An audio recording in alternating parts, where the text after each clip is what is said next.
Present మీరు నా back side చూస్తున్నది ఎఫీసీ సంఘం అండి. ఫస్ట్ చర్చ్ ఎఫీసీ సంఘానికి స్టార్ట్ అయ్యాను. 25,000 మంది పట్టే స్థలం అంటే సంఘాన్ని క్రమపరచడంలో కానీ బోధకులని సిద్ధపరచడంలో కానీ ఒక ప్రత్యేకమైన శ్రద్ధ ఆయన కలిగి ఉన్నారు. ఎఫీసీ సంఘం యొక్క మంచి క్వాలిటీస్ ని ప్రశంసించాడు. అంటే నీ క్రియలు, నీ కష్టము, నీ సహనము నేను చూశాను. కాకపోతే ఎఫీసీ సంఘము తన మొదటి ప్రేమను మర్చిపోయినట్టుగా దేవుడు ఒక నిందను సంఘం మీద మోపుతాడు. ఎఫీసీ సంఘానికి పర్ఫెక్ట్ ఆర్థోడాక్సీ ఉంది. దేవుడు ద్వేషించిన నికోలైతుల బోధనను ఈ సంఘం కూడా ద్వేషించింది. ఇక ఎఫీసీ యాత్ర ముగిసిందండి. ఇప్పుడు డైరెక్ట్ గా స్మిర్నా సంఘానికి, తరువాత యోహాను గారు ఉన్న సమాధి ఉన్న ప్రాంతానికి, అండ్ దెన్ యేసుక్రీస్తు తల్లి అయిన మరియా హౌస్ కి వెళ్తున్నాను. తర్వాత ఒక్కొక్కటిగా మిగిలిన సంఘాలన్నీ కూడా మీకు చూపిస్తాను. Praise the lord everyone. అందరూ ఎలా ఉన్నారు? మన ప్రభువును తన ప్రియ కుమారుడైన యేసుక్రీస్తు వారి ప్రశస్త నామంలో మరొకసారి మీ అందరికీ శుభాభివందనములు తెలియజేస్తున్నాను. గత వీడియోలో టర్కీ దేశం కొరకు, ఆ దేశంలో ఉన్న సంఘాల కొరకు, అక్కడ సువార్త చేసిన అనేక పరిశుద్ధుల కొరకు, ముఖ్యంగా ఎఫెసు సంఘం కొరకు కొన్ని విషయాలను మనం తెలుసుకున్నాం. ఈ వీడియోలో యేసుక్రీస్తు తల్లి అయిన మరియ ఇల్లు మరియు అపోస్తలుడైన యోహాను గారి యొక్క సమాధి మనం చూడబోతున్నాం. టర్కీలో ఉన్న ఎఫెసు సంఘం నుండి 5 కిలోమీటర్ల దూరంలో యేసు తల్లి అయిన మరియ ఇల్లు ఒక కొండ పైన ఉంటుంది. ఇది ప్రసిద్ధిగాంచిన పర్యాటక ప్రదేశం కాబట్టి ఎంట్రన్స్ టికెట్ కొనుక్కుని మనం లోపలికి వెళ్లాల్సి ఉంటుంది. టికెట్ ధర వచ్చేసి 500 టర్కిష్ లిరా, అంటే మన ఇండియన్ కరెన్సీలో ఇంచుమించు 1100 రూపాయలు. టూరిస్టులకి అనుగుణంగా ఇక్కడ మంచి కెఫేస్ అండ్ పార్కింగ్ ప్లేస్ను కూడా ఏర్పాటు చేశారు. ఈ ప్రదేశాన్ని మౌంట్ కొరేసెస్ అని పిలుస్తారు. 19వ శతాబ్దంలో రోమన్ క్యాథలిక్ యానీ క్యాథరిన్ ఎమరిచ్ అనే ఒక నన్ ఈ ప్రదేశాన్ని గుర్తించినట్టుగా రాశారు. తరువాత ఈ ప్రదేశానికి పాల్ 6, బెనెడిక్ట్ 12 ఇంకా అనేక మంది క్యాథలిక్ పోపులు ఈ స్థలాన్ని పరిశుద్ధ ప్రాంతంగా భావించి దర్శించడం జరిగింది.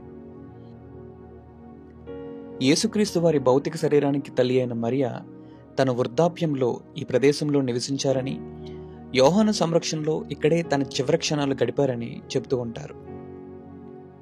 ప్రజెంట్ ఈ ప్రదేశం అంతా క్యాథలిక్స్ పర్యవేక్షణలో ఉంది. పరిశుద్ధ గ్రంథం బైబిల్లో మరియ కొరకు చాలా మంచి విషయాలు మనం చూడవచ్చు. దయాప్రాప్తురాలుగా, high favoured and blessed women గా మనకు మరియ కనిపిస్తుంది. ఈ స్థలం నుండి ఇంకొంచెం దూరం నడిచినట్లయితే హౌస్ ఆఫ్ వర్జిన్ మేరీగా పిలువబడుచున్న మరియ ఇల్లును మనం చూడవచ్చు. ఇప్పుడు మీరు చూస్తున్నది నీటి తొట్టెలండి. బహుశా మరియ నీరు త్రాగడానికి, నిల్వ చేసుకోవడానికి వీటిని ఉపయోగించి ఉండవచ్చు అని చెప్తున్నారు. అండ్ ఈ ప్రాంతము కొండ పైన ఉండడం చేత పబ్లిక్ ట్రాన్స్పోర్టేషన్ చాలా కష్టమండి.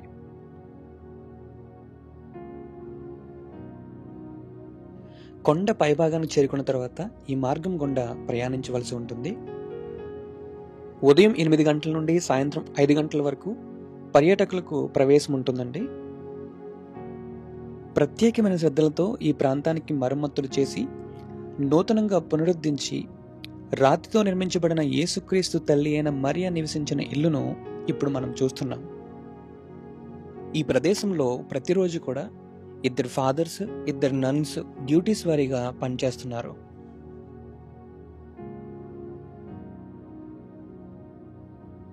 ప్రెజెంట్ మనం వచ్చేసి వర్జిన్ మేరీ హౌస్ దగ్గరికి వచ్చాము. రాతితో నిర్మించబడిన ఈ చిన్న ఇంట్లోనే మరియ నివసించారని, తన చివరి గడియల్లో ఇక్కడే గడిపారని అనేక మంది చెప్తూ ఉన్నారు. ఇక్కడ ఆదేశాల ప్రకారం ఎట్టి పరిస్థితుల్లోనూ ఫొటోస్ తీయడం లేదా రికార్డ్ చేయడం అనేది నిషిద్ధం అండి. అయితే మన సంఘస్థులకు చూపించాలనే ఉద్దేశంతో అథారిటీస్ పర్మిషన్ తీసుకుని రికార్డ్ చేస్తున్నామండి. ఇంటి లోపల ఎలా ఉంటుందో ఒకసారి చూద్దాం.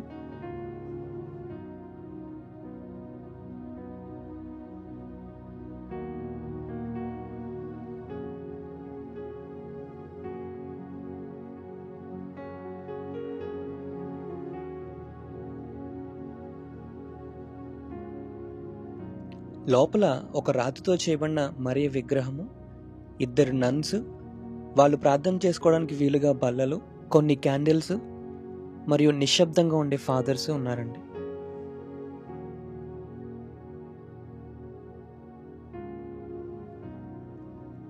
రాతితో కట్టబడిన ఇల్లు కొన్ని వందల సంవత్సరాల క్రితం శిథిలావస్థకు చేరుకున్నప్పుడు ఇక్కడ గవర్నమెంట్ బాధ్యతలు తీసుకుని దీన్ని మళ్ళీ క్రొత్తగా నిర్మించడం జరిగింది.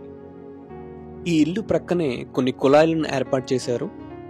ఒరిజినల్ హోలీ వాటర్గా భావించి ఇక్కడికి వచ్చిన వాళ్ళు బిలీవ్ చేస్తూ ఈ నీళ్లు తాగుతుంటారు. అదేవిధంగా కొన్ని బాటిల్స్లో ఈ నీళ్లు తీసుకెళ్తూ ఉంటారు. ప్రక్కనే విషింగ్ వాల్ అని ఉంటుంది, అంటే కోరికలు తీర్చే గోడ అని అర్థం. అనేక మంది తమ తమ కోరికలను ఒక కాగితం మీద వ్రాసి ఈ గోడకు వేలాడదీస్తూ ఉంటుంటారు. అయితే ఈ ఆచారాన్ని ప్రజెంట్ స్టాప్ చేసేసి ఈ గోడను క్లీన్గా ఉంచుతున్నారు.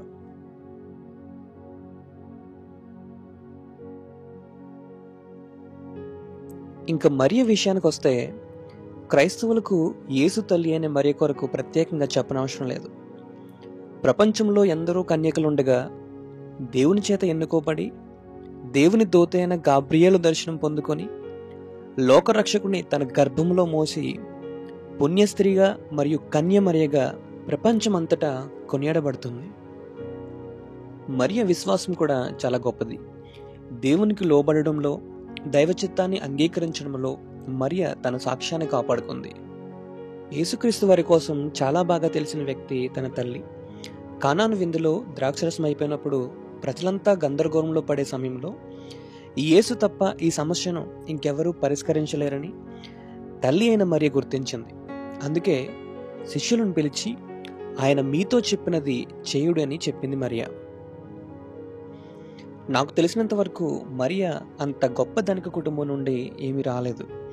చాలా సాధారణ కుటుంబం నుండి రావచ్చని అనుకుంటున్నాను. లేదంటే యెరూషలేములో కేవలం 2 గొవ్వలను ఎందుకు సమర్పించగలుగుతుంది? లేవి కాండం చూసినట్లయితే ధర్మశాస్త్ర ప్రకారంగా ఎవరికైనా శిశువు జన్మించినప్పుడు వారి వారి స్థాయి ప్రకారం ఒక గొర్రెను లేదా పావురాన్ని లేదా గొవ్వలను సమర్పించేవారు. బైబిల్లో మరియ చాలా సౌమ్యురాలు, ఉత్తమురాలు మరియు గొప్ప స్త్రీగా ఉంది.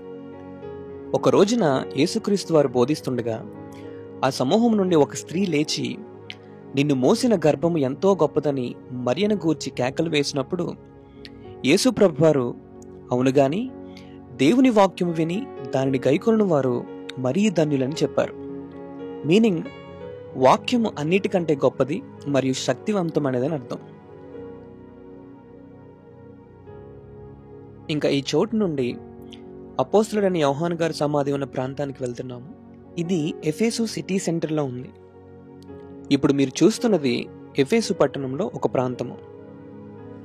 ఇంకా ఆ ప్రదేశం చేరుకునే లోపు అపోస్తలుడైన యోహాను గారి కోసం కొన్ని విషయాలు తెలుసుకుందామా? నాకు పర్సనల్గా యోహాను గారి చరిత్ర చాలా ఇష్టం. ఎందుకంటే ఆడంబరాలు కాకుండా ఆత్మల భారం కలిగిన వ్యక్తి ఈ యోహాను గారు. యోహాను జబదయి మరియు సలోమిలకు 2వ కుమారుడు. యోహాను అన్నయ్య యాకోబు. వీళ్ళు గలిలయ ప్రాంతంలో చేపలు పట్టే జాలరులుగా ఉండేవారు. యేసుక్రీస్తు యొక్క 12 మంది శిష్యుల్లో యోహాను అందరికంటే యవనస్తుడు. ఇప్పుడు మనం ఎఫెసు పట్టణంలో సెల్చుక్ అనే ప్రదేశానికి వచ్చామండి. యోహాను కూడా సువార్త నిమిత్తం ఎఫెసు ప్రాంతానికి వచ్చినప్పుడు నీరో చక్రవర్తి తర్వాత వచ్చిన డొమిటియన్ అనే చక్రవర్తి పరిపాలన చేస్తూ చాలా క్రూరంగా ఉండేవాడు. ఈ డొమిటియన్ అనే చక్రవర్తి ఎఫెసస్లో ఒక క్రొత్త సిద్ధాంతాన్ని తీసుకొచ్చాడు. అదేంటంటే చక్రవర్తి దేవుడని, ఆయనకే ప్రజలు పూజలు చేయాలని ఆజ్ఞ విధించాడు. అందుచేత ఈ డొమిటియన్ తన కొరకు ఒక ఆలయాన్ని కట్టించుకొని ప్రజలందరూ ఆయన విగ్రహానికే మొక్కాలని తీర్మానించడం జరిగింది. దీనితో ఎఫెసులో ఉన్న ప్రజలందరూ కూడా ఆయనకు భయపడి ఆ ఆలయంలో పూజలు చేయడం మొదలుపెట్టారు. ఆయన విగ్రహానికి మొక్కడం స్టార్ట్ చేశారు, ఒక్క యోహాను తప్ప. అపోస్తలుడైన యోహాను మాత్రం యేసుక్రీస్తే నిజమైన దేవుడని, వేరే ఎవరికి మొక్కనని దృఢంగా ధైర్యంగా నిలబడడంతో ఈ డొమిటియన్ యోహానుకు ఒక భయంకరమైన శిక్ష విధించాలని పద్మాసు దీవిలో యోహాన్ను పడేశాడు. ఈ దీవి ఎఫెసు పట్టణానికి ఇంచుమించు 70 కిలోమీటర్ల దూరంలో ఉంటుంది. ఈ దీవిలో ఉండగానే యోహాను దేవుని దర్శనాన్ని పొందుకున్నారు. ఉరుముల శబ్దాన్ని, ప్రత్యక్షతను ఆయన కలిగి ఉన్నారు. ప్రకటన గ్రంథం, యోహాను సువార్త, అలాగే 3 యోహాను పత్రికలను ఆయన రాయడం జరిగింది. ఇప్పుడు మీరు చూస్తున్నది గేట్ ఆఫ్ పర్సిక్యూషన్ లేదా హింస ద్వారం. అనేక మంది క్రైస్తవుల మరణానికి చిహ్నంగా దీన్ని నిర్మించారని చెప్తుంటారు. యోహాను గారి సమాధి ఈ ద్వారం లోపలే ఉంది. యోహాను గారు అనేక మంది బిషప్స్ని, సంఘ కాపరులను నియమించేవారు. ఆయనకు అనేక మంది శిష్యులు కూడా ఉండేవారు. అందులో ఒక శిష్యుడే పాలీకార్ప్. ఈ పాలీకార్ప్ గొప్ప సేవకునిగా స్మిర్నా సంఘానికి బిషప్గా పనిచేశారు. అనేక శ్రమలను ఆయన ఎదుర్కొన్నారు. ఈ పాలీకార్ప్ శిష్యుడే 2వ సంఘకాల ప్రవక్త అయిన ఐరేనియస్. యెరూషలేములో కూడా పేతురు, యోహానులు మూల స్తంభాలుగా ఉన్నారు. టర్కీలో ఉన్న యాంటియోక్ అనే ప్రదేశంలో పేతురు గారు కూడా ఒక సంఘాన్ని కలిగి ఉన్నారు. టెర్టులియన్ అనే ఒక క్రైస్తవ థియాలజిస్ట్ రాసిన పుస్తకం ప్రకారం చూసినట్లయితే, యోహాను రోమ్లో ఉన్నప్పుడు డొమిటియన్ చక్రవర్తిని దేవునిగా అంగీకరించకపోవడంతో రోమియులకు యోహాను అంటే భయంకరమైన ద్వేషం కలిగించింది. అందుచేత రోమియులందరూ కలిసి యోహానును చంపేయాలని అత్యంత వేడివేడిగా మరుగుతున్న నూనెలో యోహాన్ను పడేశారు. అయితే అంతకంటే వేడి పరిశుద్ధాత్మను కలిగి ఉన్న యోహానును అద్భుతంగా దేవుడు రక్షించడం జరిగింది. ఆ తర్వాతనే యోహానును డొమిటియన్ పద్మాసు దీవిలో పడేయడం జరిగింది. డొమిటియన్ చక్రవర్తి చనిపోయిన తర్వాత యోహాను పద్మాసు దీవి నుండి విడుదలయ్యి తిరిగి ఎఫెసులో సువార్తను ప్రారంభించారు. యోహాను ఆత్మల పట్ల విపరీతమైన ఆసక్తి, భారము కలిగి ఉన్నారు. ఆయన వృద్ధాప్యంలో ఉన్నప్పుడు నడవలేని స్థితిలో కూడా ఆయన శిష్యులు యోహానును మోసుకుని వెళ్ళి వాక్యాన్ని చెప్పించుకునేవారు. యోహాను దేవుని 12 మంది శిష్యులలో అత్యంత చిన్నవాడుగాను మరియు ఇంచుమించు 90 సంవత్సరాలు పైబడి జీవించిన అత్యంత వృద్ధుడిగాను ఆయన ఉన్నారు. అనేక శ్రమలు అనుభవించిన యోహాను చివరికి ఒక సాధారణ మరణాన్ని పొందారు. ఆయన సమాధి ప్రక్కనే యోహాను శిష్యులు ఒక దేవాలయాన్ని నిర్మించి ప్రార్థనలు చేసుకునేవారు. చాలా కాలం గడిచాక ఈ స్థలాన్ని పర్యాటక స్థలంగా మార్చి కొన్ని మార్పులు చేశారు.